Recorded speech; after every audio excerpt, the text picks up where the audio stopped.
Oh, sorry, Rich. How's it going? able to catch you. Yeah. Hey, Randy. Let's go. Long time no see. Yeah, I read that. I was just like, which you had already read it to me. I was like, Yeah, I just let Mike know too. I'll during the hearing public, I'll reference it. okay.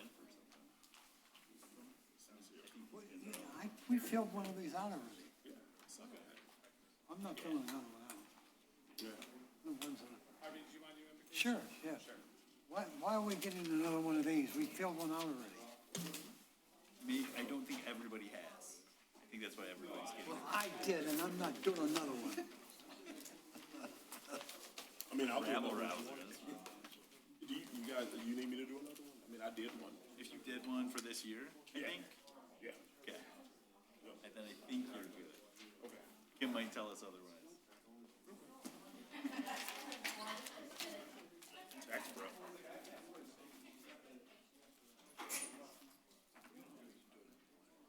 Oh, Yeah. Okay.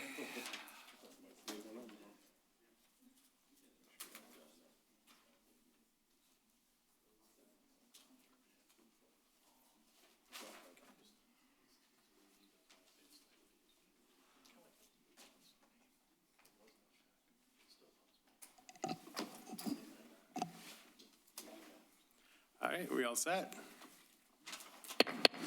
Hello, everyone. It is Tuesday, February 3rd, 2026, 7 p.m. This is the City Council regular meeting. Would everyone please rise for the invocation given by Councilman Curley, followed by the Pledge of Allegiance? Our gracious Heavenly Father, we're excited tonight, Father, that we are honoring 3 firefighters who, through their duty and through their life, that they saved a person's life. So we're honoring them tonight, Lord. Be with them and be with their family. Lord, we ask that you would be with this council meeting tonight, that we would honor you by doing what we believe is the right thing to do, not for us, but for the community. And we would ask that you would be with those who are homeless tonight, who are sitting in some open area cold, and we would ask that they would somehow find shelter. We ask these things in your Father's holy name, Jesus the living Christ. Amen. I pledge allegiance to the flag of the United States of America and to the republic for which it stands, one nation, under God, indivisible, with liberty and justice for all. All right, and just before we call the roll, I just want to warn everyone, I've told my colleagues already, I'm on call for my day job, so sometimes I get a call from a detective or an officer on scene. So I might have to stand up and answer that because I don't know if it's an emergency until I see what they're calling for. So if I stand up and walk away, that's what that's about. Please call the roll. Councilmember Baker? Here. Councilmember Curley? Here. Mayor Kleinfeld? Here. Councilmember Shadlick? Here. Councilmember Scott? Here. All right, approval of the agenda. So moved. Mr. Mayor, if I may, I'm sorry. Go ahead. I inadvertently switched the second reading, so while it says zone 1253, the attachment is actually 1254, and there's the B 1254, the attachment is 1253. I just wanted to clarify that. So those two are switched? The attachments are switched, yes. Oh, okay. Thank you. But in terms of the agenda, I think the Yes. agenda is still fine. So Okay. motion by Councilman Baker, is Baker. there support? Support. All right. Please call the roll. Councilmember Baker? Yes. Councilmember Scott? Yes. Councilmember Curley? Yes. Mayor Kleinfeld? Yes. Councilmember Shadlick? Yes. And Mr. Mayor, if I might indulge me, rather than waiting to the end of the meeting, I would like to, right now, honor a couple of people who are sitting up here. Councilman Rob Baker is celebrating his birthday today, right now. So, happy birthday, Rob. Oh, shucks. Oh, shucks. And then this coming Friday, Ryan, our new city manager, will be celebrating his birthday. So happy birthday to Ryan, too. Okay, thank you. okay. Did you forget about yourself? Yeah, I was gonna. And Ryan has a birthday buddy, Harvey? What? Oh, Friday, If okay. you're gonna do all the birthdays. My birthday is Friday. Oh, yes. I know their ages, but I'm not going to say. But I'm going to be 89. I don't mind telling you that. All right, let's start with the presentation. Chief Clark, if you'd come over here, and then Can council. we go down? Yeah, certainly can.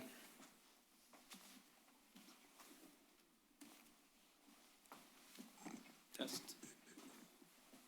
Mayor, council, thank you for giving this platform tonight to honor these individuals that I'm about to call up here. Firefighter Andy Pounders, Lieutenant Mike Sesniak, and Firefighter Brian Szymanski. These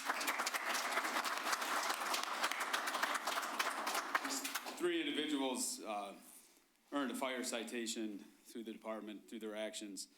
It's something that it's not given out very much, even in my almost 20-year history in the department. We're a modest group, and the guys always just say they're doing their job. But this, what they did deserves to be recognized. The fire citation is awarded for service in the line of duty that requires unusual thoroughness, determination, and initiative in the performance of a difficult assignment. The service must have been instrumental in protecting life or property. It may include an act of exceptional courage and bravery, or when, because of the outstanding nature of the act, a life is saved. So with that, on November 14th, 2025, Firefighter Pounders, Firefighter Szymanski, and Lieutenant Sesniak are hereby recognized. They were dispatched on auto aid for a reported residential structure fire. They took truck 1, arrived to find smoking conditions, and immediately initiated a primary search as assigned by command. Truck 1 crew entered the residence under heat, zero visibility conditions, and systematically searched multiple rooms.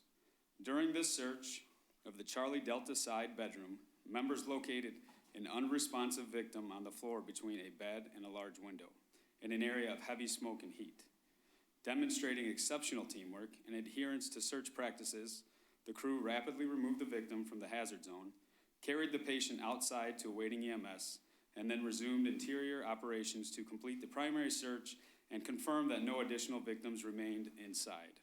Their actions directly contributed to the victim's rescue and exemplified the highest standards of professionalism, training, and dedication to the preservation of life. In recognition of their courageous performance under dangerous conditions, their calm execution of a primary search, and their unwavering commitment to the citizens they serve, it is hereby recommended that these members of the Eastpointe Fire Department be awarded the fire citation for their actions at the California Street Fire. So, congratulations, well deserved.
All right, congrats and thank you, everyone.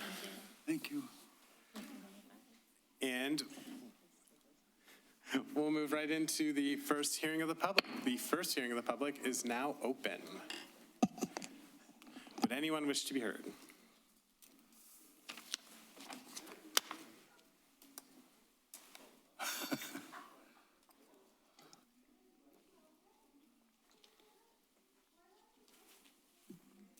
Jennifer Nicholas, Eastpointe resident. Congratulations to all our firefighters. Thank you. Thank them for all that they do. I had a question. I know you're going over some zoning ordinances, and I know I had brought this up at a planning commission meeting. The general ordinances, I think it's on page 19 in the agenda packet, 18 and 19, regarding Article 7, Section 7.01, accessory uses, buildings and structures. They're making a change for detached accessory buildings, which would be like garages, where they are wanting the side yard setback to be 3 feet from the fence line. I know in my neighborhood, all of our garages are 2 feet away from the fence line, and I know there was another resident at the planning commission meeting who said also in his neighborhood, which is on the other side of Eastpointe, they're all 2 feet from the side fence line. The concern with this is that by enacting this ordinance change, you would be making, I'd say, the majority of residences that have garages non-conforming structures. The garages would be non-conforming. You know, we talked about it at the planning commission meeting, and Mr. Myers' thought was that a garage should be 3 feet away from a property line, because if a garage was on fire, you wouldn't want a structure on the other side of the fence to catch fire also. But the thing with that is that with at least the garages that I've seen, there's nothing next to the fence. There's an empty backyard. It's not like it's next to a house or another garage or that. You know, and the issue that I have with it as a homeowner is if I decided to rebuild my garage, or if something were to happen that I had to rebuild my garage, there's also setbacks as far as how far away from the primary residence it has to be. So in effect, to follow that ordinance and this ordinance change, I would have to reduce the size of my garage and no longer have a 2-car garage, but perhaps a 1.5-car garage. So I was just wondering that since you're doing the second reading of this ordinance, if you could possibly change that. It's in that section under Section C, Section 2A with the setbacks there. If that could be changed from 3 feet to 2 feet, I know that, you know, I've seen before where you're able to change an ordinance during the second 30 reading seconds. of the ordinance, and so I thought if that's something reasonable, I'd appreciate it. Thanks. Thank you. Anyone else wish to be heard?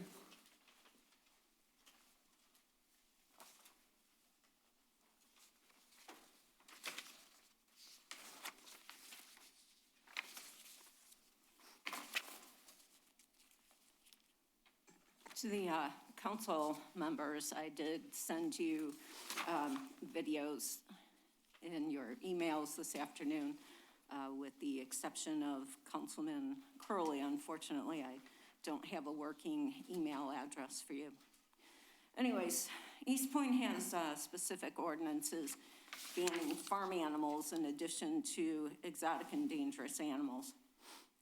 And so Chief Haynes witnessed the church and the petting zoo owner violating not only these ordinances, but again, violated the Michigan Anti-Cruelty Statute and under federal law, the Animal Welfare Act, in failing to provide adequate shelter for the animals. The rabbits were the most vulnerable since the AWA mandates in temperatures under 40 degrees, shelter must be provided to protect them not just from the temperatures, but that they must be kept dry from rain and snow. I've had rescue rabbits for over 34 years, and even my rabbit-savvy exotic vet last fall said not to take my bunnies out for stroller walks if the temperature is below 40. Myself, I did not take them if the temperature was below 50. Again, I attached pictures and videos for you to view this because this is direct evidence of these violations. in both the Michigan Anti-Cruelty Statute and the AWA. Rabbits are extremely fragile and further susceptible to hypothermia, frostbite, and upper respiratory issues in these drastic conditions. On that particular day, it was 28 degrees with a biting wind chill, and the rabbits had no way to escape the wet, heavy snow falling on them for over an hour. And they also can't be mixed in with poultry birds, since the birds can easily transmit zoonotic diseases such as avian bird flu and parasites to the rabbits. In addition, poultry poop is toxic to rabbits. Chief Haynes, you refused to shut down the petting zoos, wrongly claiming the rabbits were fine. And you know better, as a licensed attorney, you know about the state statute and the federal law. Even though I pointed out You have 30 these seconds. violations, you still refuse to do anything. You refuse to update the media, and then the investigation. Well, let me tell you, that's a conflict of interest. You witnessed this. You're the last person who should be doing an investigation, and then when I requested the report number, you sent me an email yesterday saying it was an internal investigation. That was done deliberately so that the public cannot Thank you. access it through FOIA. Thank you. Okay, anyone else wish to be heard? And seeing none, I believe, Mr. Albright, you had something to add before I close the hearing. I do, thank you, Mayor. Yesterday, City Administration and myself received a public comment submission from Charles Blackwell. It was received via email at 1:19 in the afternoon. Pursuant to the city's pending approval of an ADA policy, we are receiving email submissions. However, they are not being read verbatim. They will be available for public viewing in the city manager's office. All right, thank you. And seeing no other speakers, the hearing of the public is closed. Approval of minutes, item A, closed session minutes from January 6, 2026. Mr. Mayor, I would move to accept the minutes of the closed session meetings, January 6, 2026. Thank you. Support? Please call the roll. Support. Councilmember Curley, Yes. Councilmember Shadlick, Yes. Mayor Kleinfeld, Yes. Councilmember Scott, Yes. Councilmember Baker. Yes. Item B, closed session minutes from January 20th, 2026. So moved. Support. All right, move for approval and support. Please call the roll. Councilmember Baker, Yes. Councilmember Shadlick, Yes. Councilmember Scott, Yes. Councilmember Curley, Yes. Mayor Kleinfeld. Yes. We have no scheduled hearings or unfinished business, so we'll move right into reports from administration. Mr. Mattis. Good evening, everybody. I wanted to start by saying thank you for a great State of the City yesterday. Mayor Kleinfeld, great work there. It was a lot of fun for everyone. A couple other things going on this week. I'm working with Live Right, and we'll be visiting their site tomorrow, and excited to do that, to keep that conversation going. The city was awarded the Recast City program. If you're not familiar, they run a consortium of Southeast Michigan communities looking at different uses for downtown and how to just make a thriving downtown. So Eastpointe was selected along with 5 other communities. We're early in that process, more to come, but it's a pretty cool thing. I've met with Rare lately, talking about parks and programming. There's lots going on. This time of year, they're gearing up for a busy spring and summer. We're going to see lots of Rare, especially with changes to our parks and park management. We're excited to work with Rare on lots of things. Our sheets will be opening soon. So more to come on that. There will be a February ribbon cutting and all that good stuff that comes with it. The election committee will be meeting likely later this week. So you'll be hearing more about elections. It'll be a busy year for elections in 2026, beginning with the May election. Lots to come with that. The members council got the flyer for the tax prep workshop. There's free tax prep for qualifying individuals through the library. So if you're interested, that'll be on our website. The flyer will be in the lobby as well. And then I have some homework for council. My contract calls for a 60-day review of me, and that's a council project. So that's when we can talk about more in the coming week or so. But it's been 60 days already. So that's all for me. Thank you. All right, any questions for Mr. Mattis? We'll move into our Finance Director's report. Mr. Blum. Yes, good evening, Mayor and Council. I just wanted to thank people who have come forth with rolls of pennies after we implemented the policy. It's amazing how much change people have sitting at home. And we've gotten jars and buckets, and we actually haven't had to utilize the policy yet because we now have more pennies than we need. But that won't last long. So that was really all I have tonight. Other than our sister's birthday is also on Friday. So we got triple birthdays. Oh, nice. Yeah. So that's it. Oh, thank you. I think it's nice that the residents heard you needed pennies and brought them to you. Yeah. Item C, City Attorney's Report. Mr. Albright. Thank you, Mayor, members of council. Ryan, that election commission meeting was confirmed for this Thursday at 9:30 in conference room B. So if anyone is interested in attending, it is open to the public. We'll get that posted and all the things in the normal way here, first thing tomorrow. Yeah, thank you. And the council's in receipt of the proposed ADA public comment policy. City administration has had an opportunity to review it.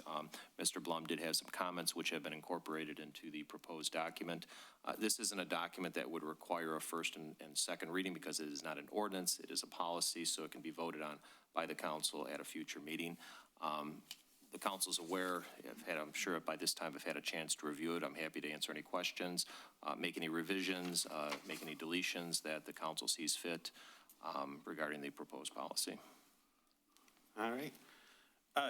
Is administration satisfied with the policy that was proposed? I don't know if you've had a chance to look at it too.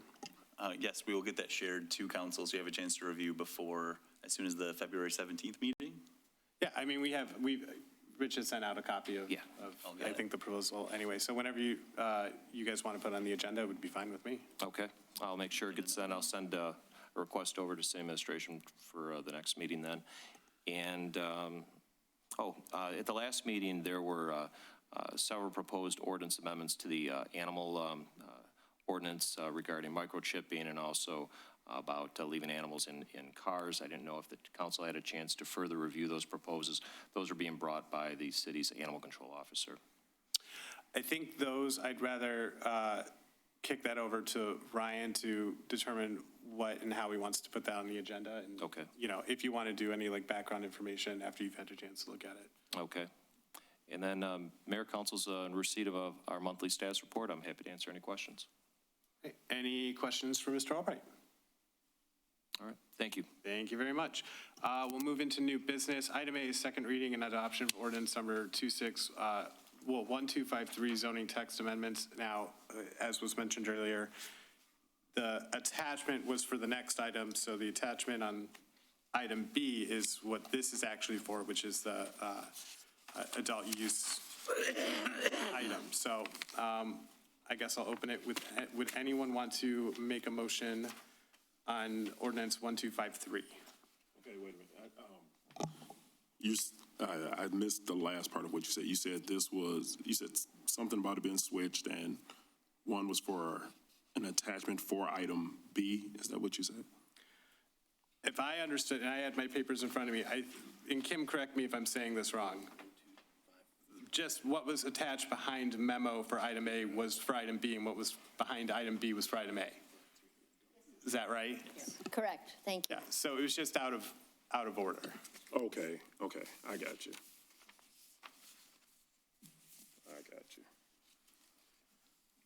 And so I believe the items that were brought up, for example, the hearing public, are actually under item B. Yeah. So you're dealing with 1253? Yes. Okay. I would move to give second reading and to adopt ordinance number 26-1253, zoning text amendments, adult use marijuana establishments. Support. All right, are there any comments on that? Please call the roll. Councilmember Shadlick? Yes. Councilmember Curley. Yes. Councilmember Scott? No. Councilmember Baker? No. Mayor Kleinfeld? Yes. Item B, second reading and adoption of ordinance number 261254, general amendments. Mr. Mayor, I would move to approval of the second reading and adopt ordinance number 26-1254 to amend sections of the zoning ordinance. Is there support? Support. I have one question. What did council think about the, what Ms. Nichols brought up? I was going to bring that up maybe as I would be fine with switching. I think it's in setbacks, the 3 feet's mentioned in item A and B. And Harvey, if you wanted to make a motion to approve with those being amended to 2 feet, I will. I think there'd be yes. support. Oh, I would change and add those requests. Is there support? Support. Can I make a comment? Sure. Is that worth kicking back to the planning commission to reconsider? 2 feet instead of 3? I know it's one they spent some time going over. I don't think so. I mean, I think, not that I don't value their input, but I think once the recommendation's made, ultimately it's up to us to make a final approval and sort of move forward. So that would be my take on that. If the council feels differently, please let me know. No, I think we're fine. All right. Any other comments or questions on this item then? Please call the roll.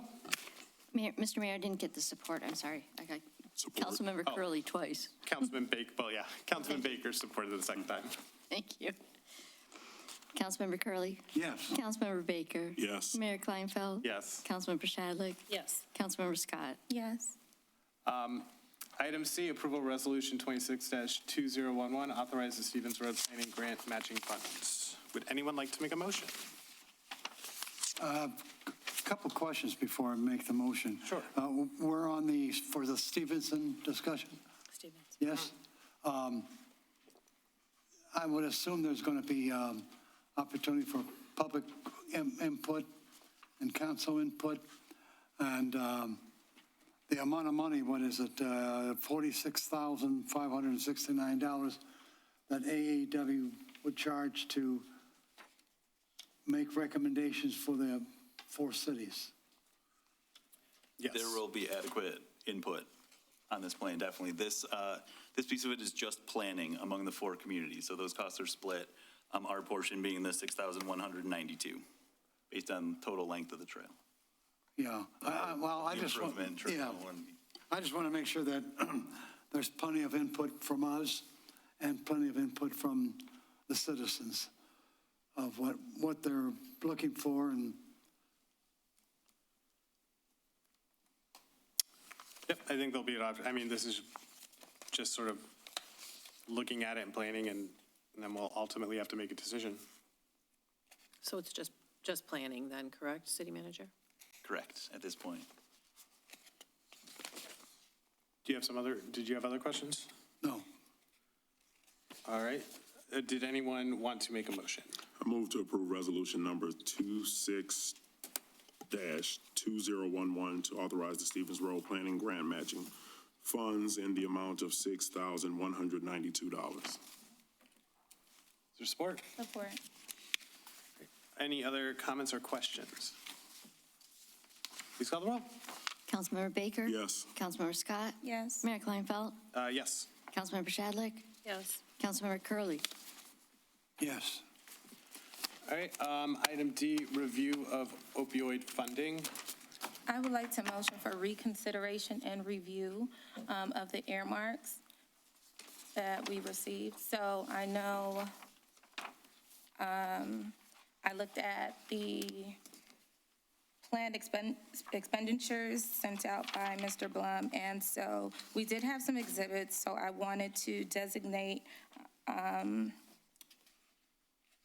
for Exhibit EB2, which is to provide education to school-based and youth-focused focused programs that discourage and prevent misuse, and designated to Macomb Montessori Academy, and thus police and fire would not have to worry about that designation.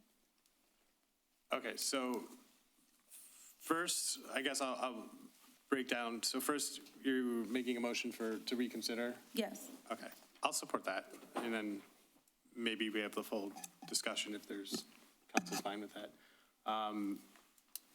Questions on that motion, just opening discussion? So the motion is what? Just to reconsider Reconsider what? the allocations that were made, or the report. Okay, and I think we voted to split the money between the fire department and police department? Previously, it was 40,000 to Live Right, and then the remaining. Right, and then to public splitting. safety. And that's what the motion is to reconsider that? Yes. Yes. So we're reconsidering that, yeah. Okay, I guess I would ask So why. I think at the last meeting, we weren't prepared to actually designate funds. We just thought we were coming to discuss. And so, lacking the preparation, I looked at what was sent out.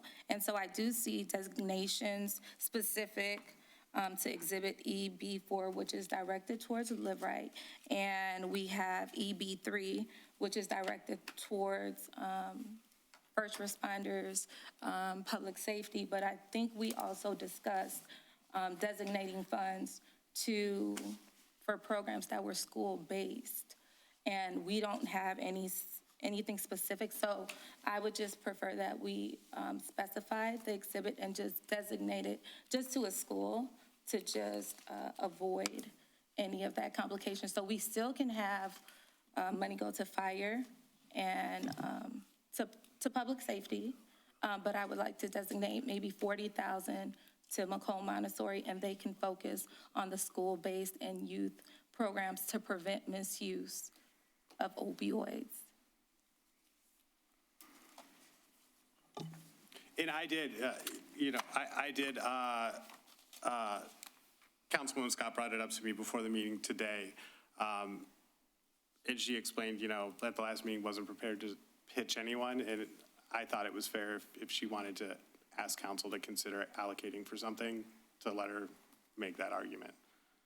I don't have a problem with that. I think Macomb Montessori, half of the students there are Eastpointe residents, and so they would be going straight into Eastpointe school systems after leaving. So I think that would be great for our community and for those families to provide those resources. I mean, would anybody be willing to?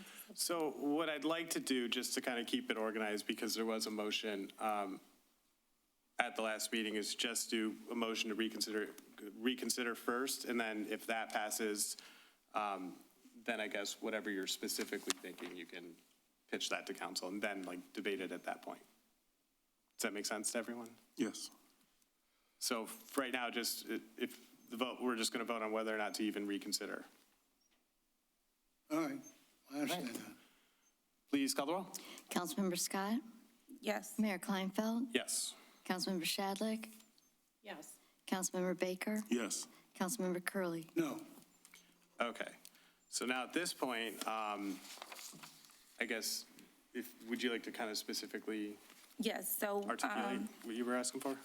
So I thought we could designate 40,000 to Macomb Montessori Academy for Exhibit EB2 to provide education to school-based and youth-focused program so that they can discourage and prevent the misuse of opioids based off the core strategies that was provided. So then we would also meet what we agreed upon was to support the youth, and the remaining, which would be $266,777.63, could then go to the city of Eastpointe based off what was sent to us by Mr. Blum.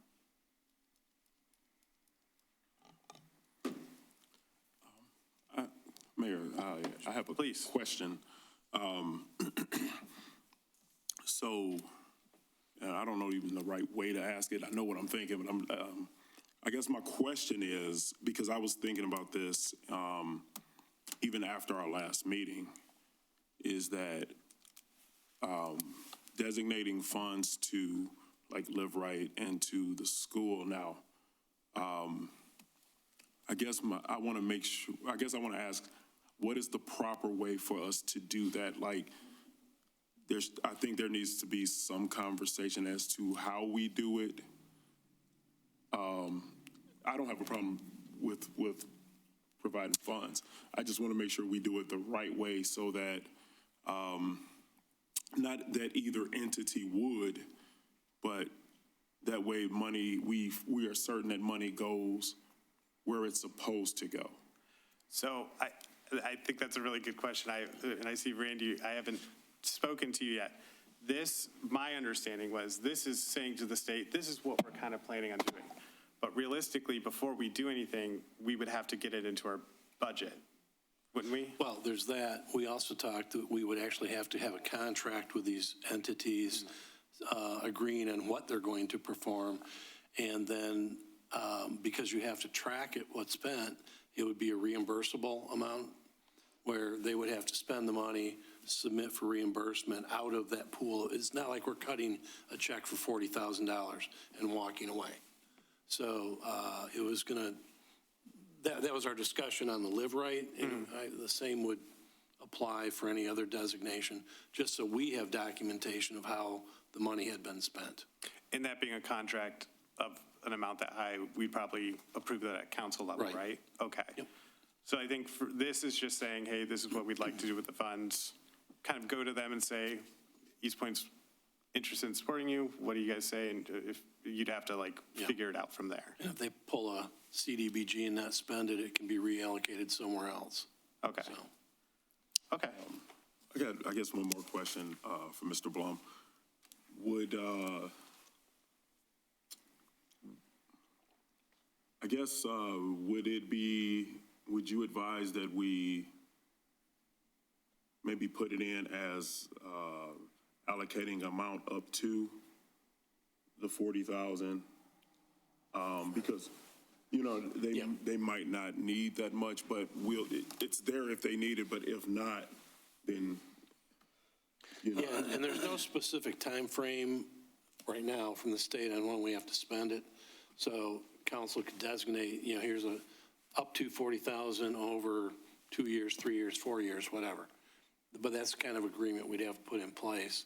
And then just make sure that they document what they've done, submit it to us, and then we cut them a check for the expenditure. Okay. And we'll track it all. Okay. Yeah, I'm glad you was able to understand my question. Oh, yeah. I was trying to ask it the right way, just to make sure it moved the right way, but sounds like you already have thought about that. Oh, yeah. Okay, that was my only question. Thank you. Okay. No, I appreciate the up to language too. I think that makes sense. So. Okay. All right. I mean, I don't have an issue. I think it just the same as Live Right. It would be basically saying to administration, reach out to them and kind of look at the same thing. There wasn't a motion, was there? Not yet. Okay. Yeah, I mean, I'm okay with that if you want to, someone wants to make a motion to kind of include that as one of the allocations. Okay, so I motion that we would, from the opioid settlement fund, that we would allocate the 40,000 to Live Right Recovery Court. We would allocate for Exhibit EB4, then we would allocate 40,000 to Macomb Montessori Academy for Exhibit EB2, and then the remaining allocation of $266,777.63 would be allocated to the city of Eastpointe. Well, for the city of Eastpointe or for the fire? To the The 266 would be split in half for the fire department and police department. I don't have a problem. I think last time we had just said public safety. Public safety. In this current report, I think if I understand, Randy, you kind of, what you really did, just for the sake of reporting to the state, is listed the exhibits that, The areas that we will be spending money or may be spending money on, but it was, yeah, but public without safety. saying like specifically fire or police, Correct. but just like, Yep. these are the identified, okay. Right. I guess I would ask, would you be willing to amend your motion to say up to 40,000? Because that's, I guess, still tentative towards them reaching an agreement. And it's not to take away from it, but I guess just saying up to 40,000. That way, if they, like, say if the schools say, oh, you know, I don't know, hypothetically, we don't need that much, or we don't, whatever, or we won't need that much right away, that money will still be there if they need it, but I think I feel just a little more comfortable saying up to 40,000. So would we be saying up to 40,000 as well for Live Right? Yes, yes. It's kind of what I was asking Randy Blum about it. I just want to make sure, I guess, for me, I feel more comfortable like wording it that way, and but it doesn't specifically say we're just gonna give this much, like right off the rip to either entity. I think I would just feel a little more comfortable with the language saying up to 40,000 for both, and then the remainder being for public safety. It's more of a semantics thing. It's still the same designation of monetary wise, but I mean, I'm okay with that, and if we do it, it should be for both. But really, Randy, from your perspective, it's where that 40,000 number is adding up to before it. Correct. And that's, I would assume, fine with the state. It should be. Yeah. We're going to find out. I mean, I don't really have a strong opinion on it, but I think it makes sense. So what would happen if they don't use the 40,000 and it's just returned back to us? Well, that would be a council decision, but I would assume it would just roll back into the public safety bucket and Yeah. let them use it on something else. Yeah. So. So, I mean, I think up to is a language that I don't think would be important. I think we should just say 40,000 and just allot it to them for use. And if it's not used, it will be returned back to us, from my understanding. Is that not? I guess that, when I asked for the up to 40,000, that was just to make it clear that if that amount wasn't used, it will still sit in the same place. Yeah. Or for public safety. So that's why I felt a little better saying up to 40,000 versus that we're going to designate or give 40,000 because we might not give that much. And I felt like it gave us a little more leeway versus just saying a hard 40,000. It's still designated the same amount. It's just that I think, to me, it makes it a little easier to say up to $40,000 designated for them versus we will just give them 40,000. Because you might not need that amount, and if we don't, then that.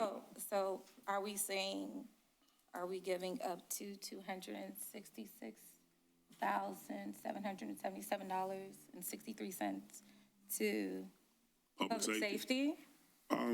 No, I mean, if you disagree with it, you can, but I know what my support will be. It's literally not changing any monetary designation.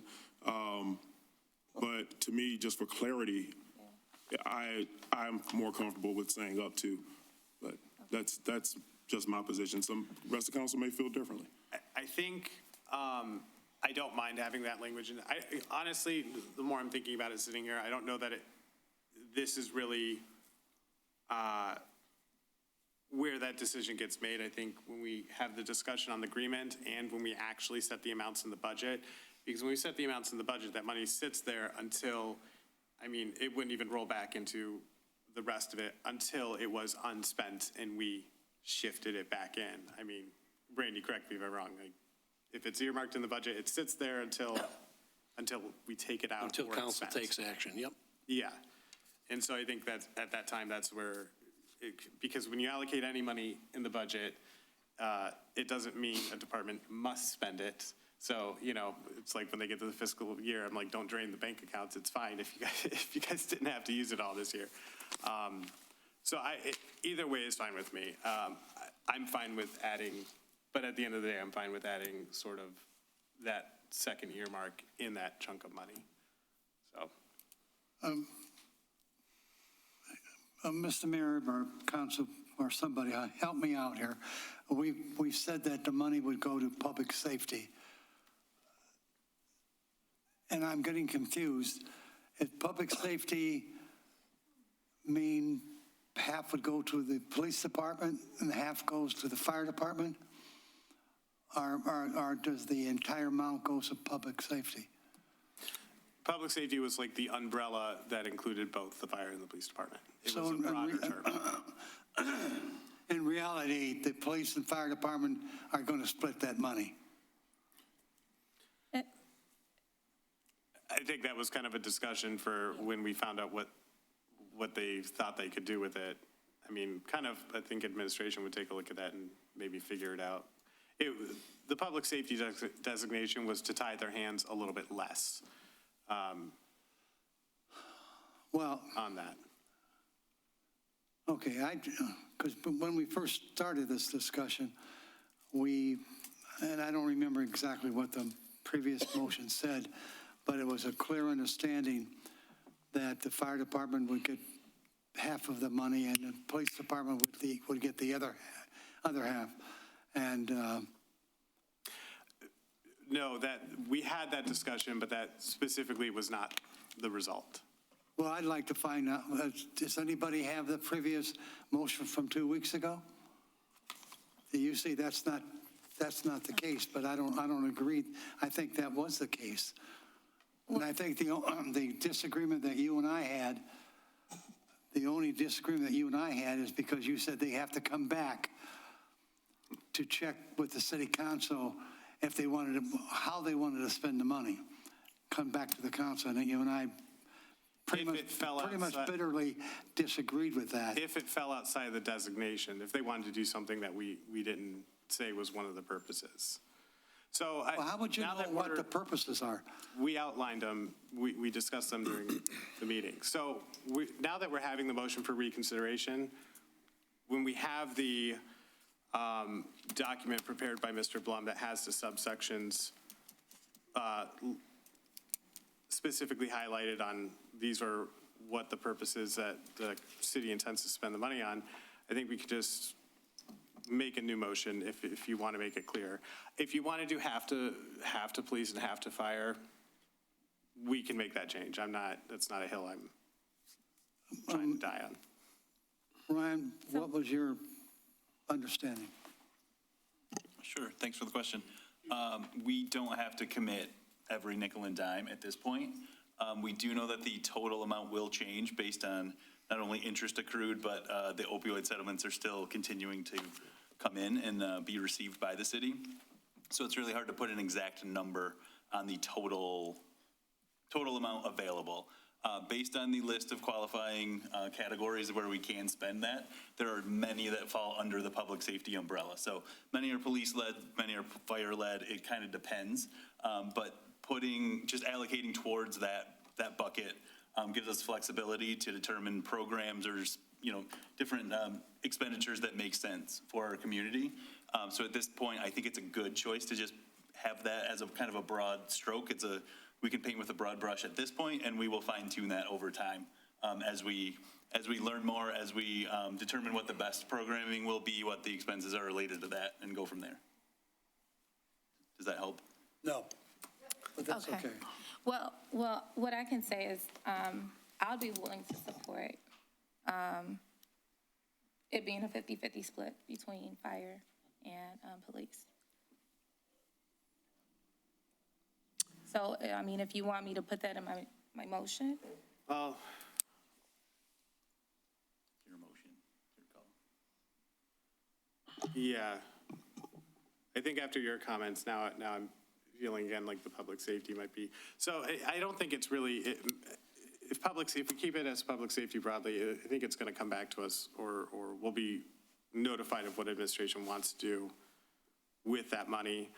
I think the purpose of something like Live Right or Montessori, like being in there, is at least that kind of gives administration direction, like, don't spend all the money. We're looking at supporting this organization too, so it sets it aside for that.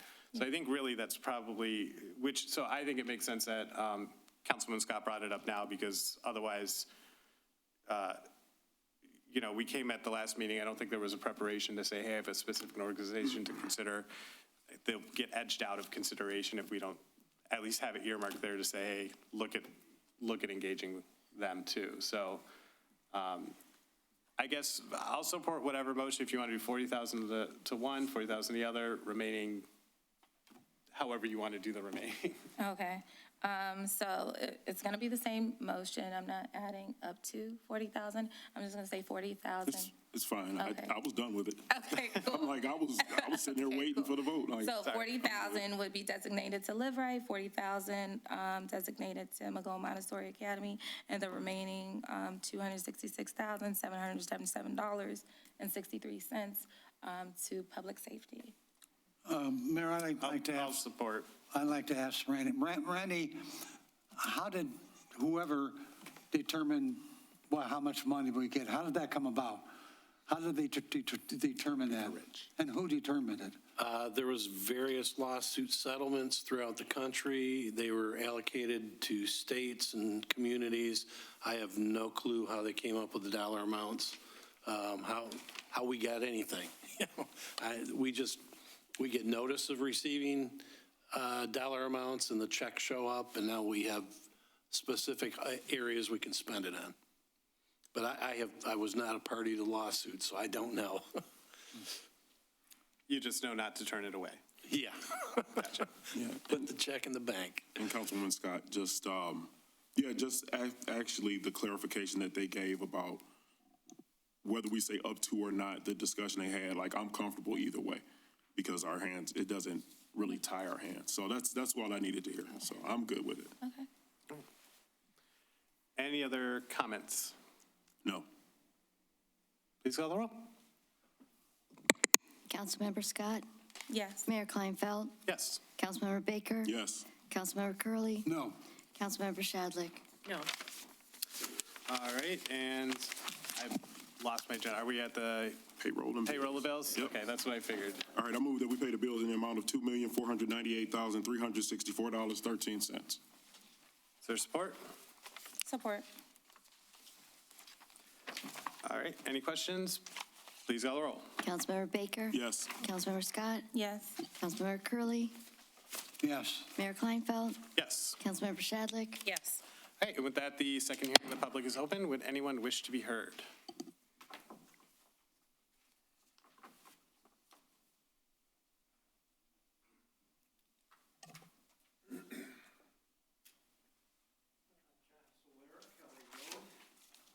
This last discussion over the opioid money was really sloppy. I wish you people would get together what you're going to do and do it here. I don't even understand what you did. And I am sure that when Mr. Albright, our lawyer, entered into the opioid suits, it was done in the name of Eastpointe. Not some 501c3s or not some teachers union at Montessori. This looks like money laundering. This money should completely go to the fire and the police department. They know exactly what to do with it. They have national organizations to help them direct that money. So I don't know what you're up to here. I understand that the Republicans in Lansing have cut off a lot of money to a lot of people. And that's going to continue. And everybody's hurting for money, but I don't care. I'm all for it. This money should go directly to our police and fire. They know exactly what to do with it because a lot of other departments are doing this. This, to me, looks like money laundering.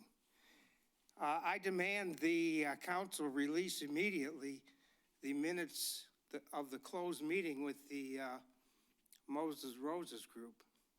And I'd like to see any film that's there too.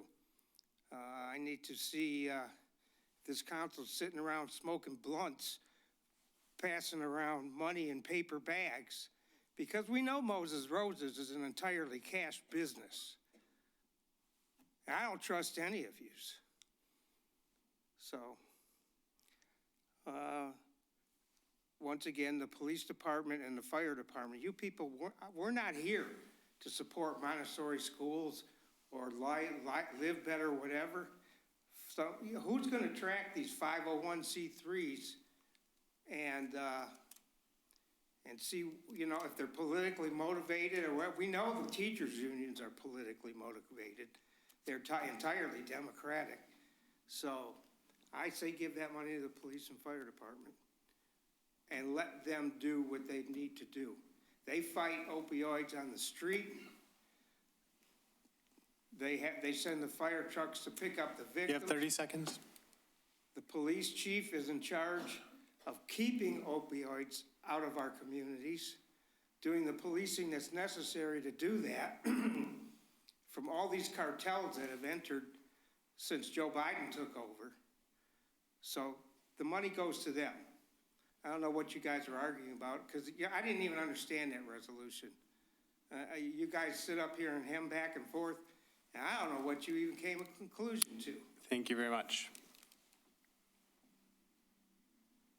Anyone else?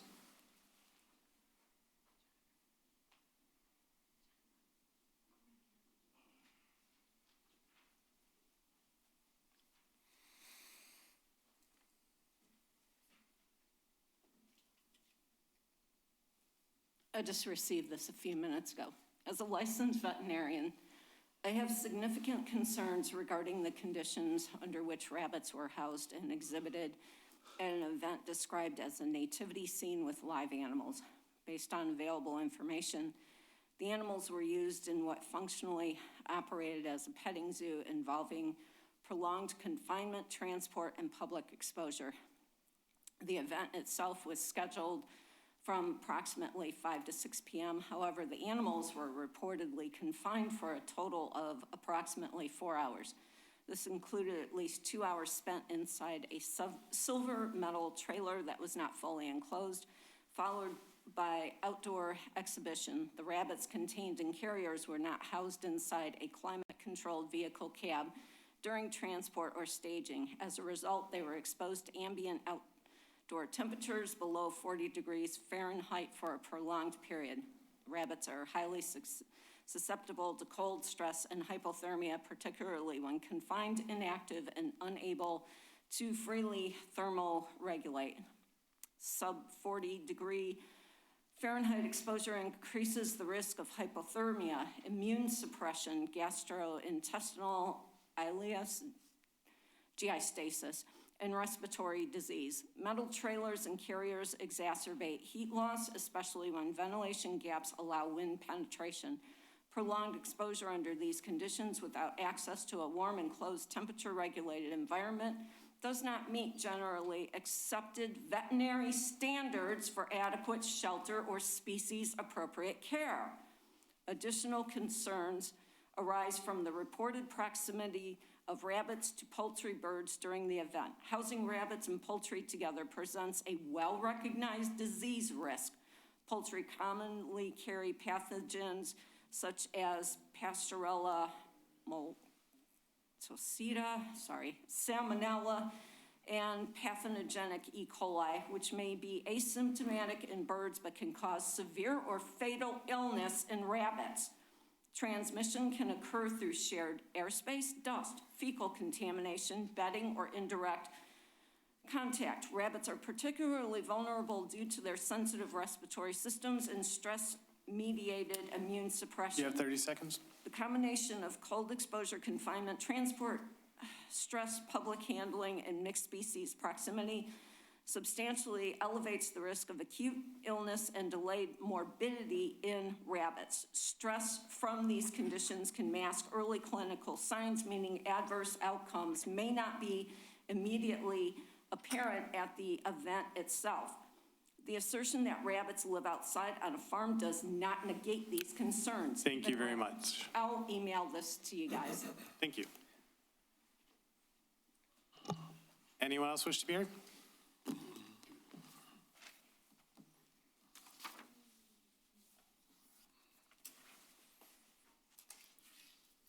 Jennifer Nicholas. At the last city council meeting, I had asked about the motion that you made after the closed session on January 6th, declaring Moses Roses eligible for a retail marijuana license. The motion stated that they met the criteria by December 31st of 2025. I'm kind of confused because as far as I know, they opened Sunday, February 1st of this year. And I wanted to know what the criteria you were basing this motion on. From prior motions and discussions, you had said they needed to be open and operating by the end of last year. I had asked, when did they receive their business license? When did our building department sign off on them? Did their unpaid back property taxes factor into their eligibility? And you know, going back to the history of this, Moses Roses was one of the 3 approved for medical marijuana in November of 2022. Within a month, McKenna had drafted guidelines for evaluating special land use and gave them to the Planning Commission. Moses Roses was scheduled to be reviewed by the Planning Commission in February of 2023, but they did not have the completed requirements for review, so it was pushed back to March of 2023. Planning Commission immediately approved special land use and site plans. City Council approved it April 4th of 2023. Moses Roses had purchased their property in February of 2023. No work was done during all of 2023. They did not pay their 2023 property taxes. They still have not paid all of their 2023 property taxes. In 2024, they got a site plan extension, still no work was started, and they did not pay their 2024 property taxes. Still have not paid their 2024 property taxes. So, you know, I understand you approving their retail license because it seems like they were close enough to the deadline. But my problem is with the wording of the motion, that you are saying that they met the criteria and they were eligible. When you all voted on it, we had 1 council member who abstained and 1 council member that voted no. And it wasn't saying that we're allowing them to open. The motion was, were they eligible? Did they meet the criteria? You have 30 seconds. That's my question is, what was the criteria? And did they actually meet the criteria? I mean, what's done is done. They're open and operating, but I think that this could have been more transparent, and I don't understand why it was discussed in closed session and not openly at a meeting. Thank you. Thank you. All right, seeing no one else, the second hearing of the public is closed. We'll move on to council member reports. Councilman Baker. Thank you. Well, just in response to a few things. One, some secret meeting about smoking blunts and whatnot. I don't know anything about that. I don't smoke weed. I don't drink. I don't do anything. The strongest thing that I drink is pop, and that's on occasion. So I don't know anything about any secret meeting about that. And in regards to the opioid settlement money, there are guidelines that different entities have to follow. I've done volunteer work with groups that also focus on prevention and deal with opioids. Care of Southeastern Michigan is one of those entities, and I've done volunteer work for several years until my work schedule didn't allow me to do it any longer. So there are other entities that do provide services to Eastpointe residents. We were specifically here in Eastpointe doing work, reaching out to students in the school. The focus was on prevention for students and families. We were a resource. CARE provided resources. CARE did also Narcan training. They also had programs for people in recovery. There were people in long-term recovery. So there are different entities that are out here. And I'm glad that with the discussion, not only today, but also at our previous meeting, that we did get the understanding that there are certain guidelines that have to be followed. This money can't just be frivolously given out. I can understand and I can respect disagreement on where it goes, but as far as like some secret meeting and if there was a lack of understanding with some of the discussion. Well, part of what we have to do sometimes is to try to get some clarity, and sometimes we'll present a point of view if somebody disagrees or wants to try to understand what someone is saying. Like, I'll ask someone, just for clarity, can you tell me this? Or is this what you're saying? That's part of what we do up here, because before I vote, I want to know that I understand fully the motion that was made, and before I support it, I want to make sure that I understood clearly what was stated. And I've done that countless times up at this table, because I don't want to make the wrong decision. I can respect your thoughts about giving the money to police and fire. I have no problem with that. I mean, with that being your viewpoint. But if there are other entities that are, and part of what we were looking at and what Councilwoman Scott said was that, like with the Montessori schools, trying to get focus on some programming to help kids. There are Eastpointe students that do attend those schools, to try to provide some things for them so that they could have the resources that they need. With Live Right, the same thing. So the focus is, as much as possible, we're trying to reach Eastpointe residents. They're in different places. So, and I take nothing away from our public safety. I've always been a supporter of our public safety. So that's pretty much all that I had on that. As far as a secret meeting where bags of money have been passed around and blunts have been smoked, I don't know anything about that. I can guarantee you I wasn't there if that was what was going on at a meeting. So with that, also, my dad had a birthday this month. His birthday was February 2nd, yesterday. Yeah. So I'm sure my dad is not watching this meeting, but shout out to him. And since we're telling ages, I'm 47 today. 47 years old. And even though Councilman Curley said he knows all of our ages, he always gets my age wrong. So with that, I hope everybody has a good night, and see you at the next one. Councilman Curley. Oh, I'm sorry. There was one more thing. Sure. Shout out again to the fire department, to our officers that save lives. It is a labor of love that you guys do, also with our police as well. That is a labor of love. My hat's off to you. And I have the utmost respect for your departments. So thank you. Councilman Curley. Couple things. First of all, tonight's not the first night, but somebody came up to the hearing of the public and would comment that they didn't understand our conversations, and we sounded like we were confused. But the audience comes because we invite you to come. We don't perform up here. If we have to ask the questions and we don't know what it is, we keep on going. And if it takes a half hour for one particular item, that takes a half hour. So please understand that we're not doing this conversation to satisfy your timetable. We're trying to make a decision. I am disappointed in the outcome with the money going to the police and fire. I didn't get a straight answer for that. Is it half of it going to the police, half going to the fire department? I don't know. I don't know. And I don't know if this is going to be back on the agenda again. I doubt it. I doubt it. So I'm disappointed. But I'm disappointed in that, but I know that it was democracy up here,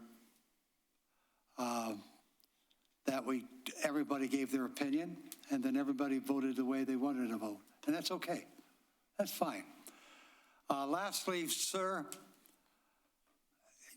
when you come up, you got to be very careful with your insinuations or your suggestions that anyone that's sitting here right now participated in something illegal, whether it's, and I don't know about a meeting, is that what you said?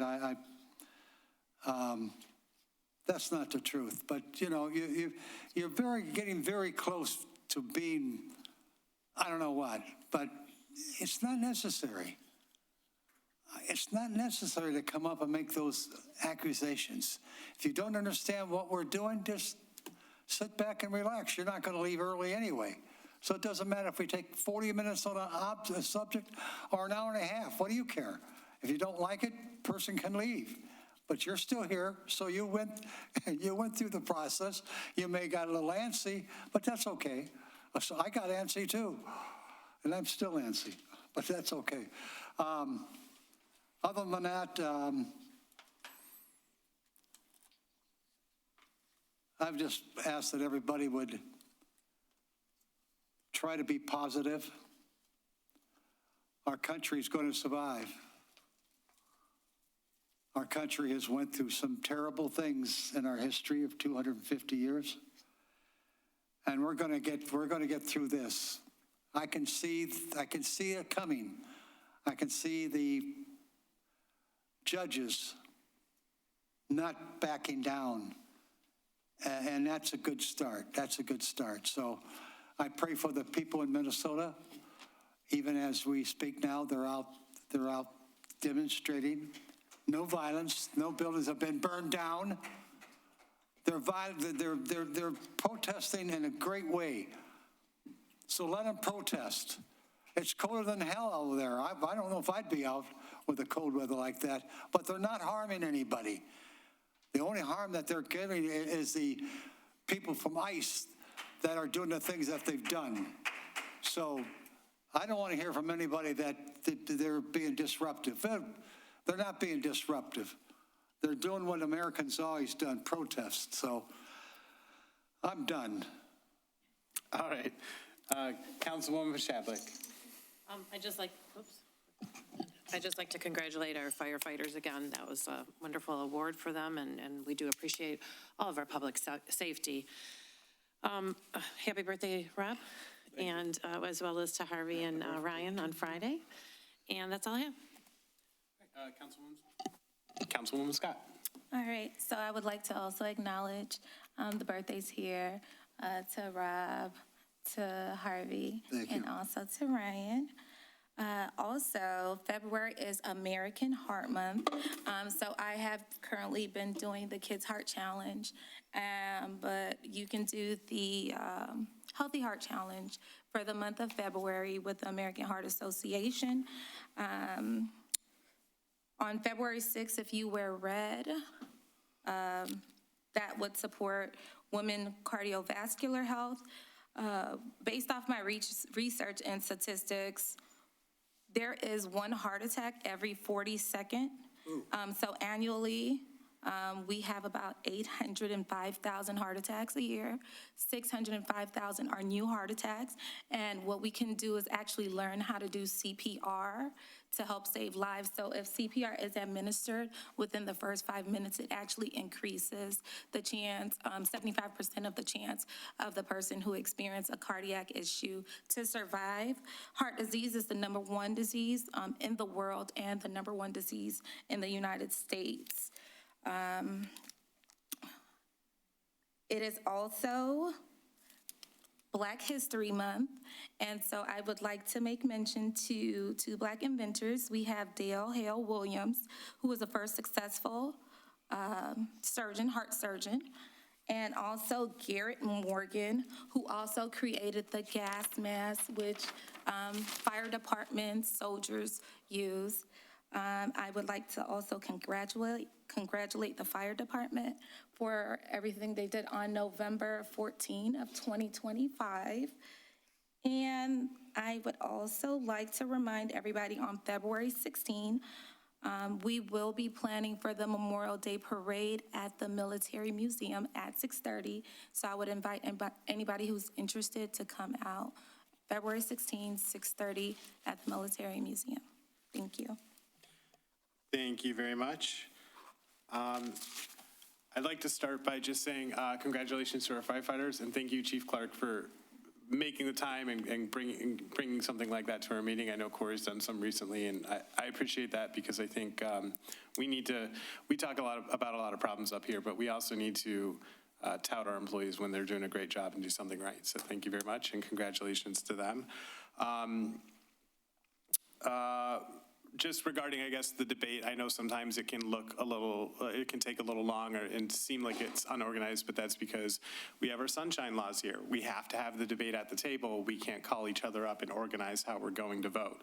So we have our conversations here in the open. And happy birthday to everyone to my left, except Randy. And, and I guess lastly, if, I know the question had come up previously about the vote. I guess I would ask maybe Ryan and Rich to get together. I had thought about speaking a little bit about why there was action at the meeting about the Roses Moses, but I also didn't want to step in anything because with pending lawsuits say anything that should remain in closed session. So if you guys could maybe have a discussion just to know if there's a response that would be appropriate to share. That's all I have. Motion to adjourn? So moved. Support. Please call the roll. Councilmember Baker? Yes. Councilmember Shadlick? Yes. Councilmember Curley. Yes. Mayor Kleinfeld? Yes. Councilmember Scott? Yes. Meeting adjourned at 8:14.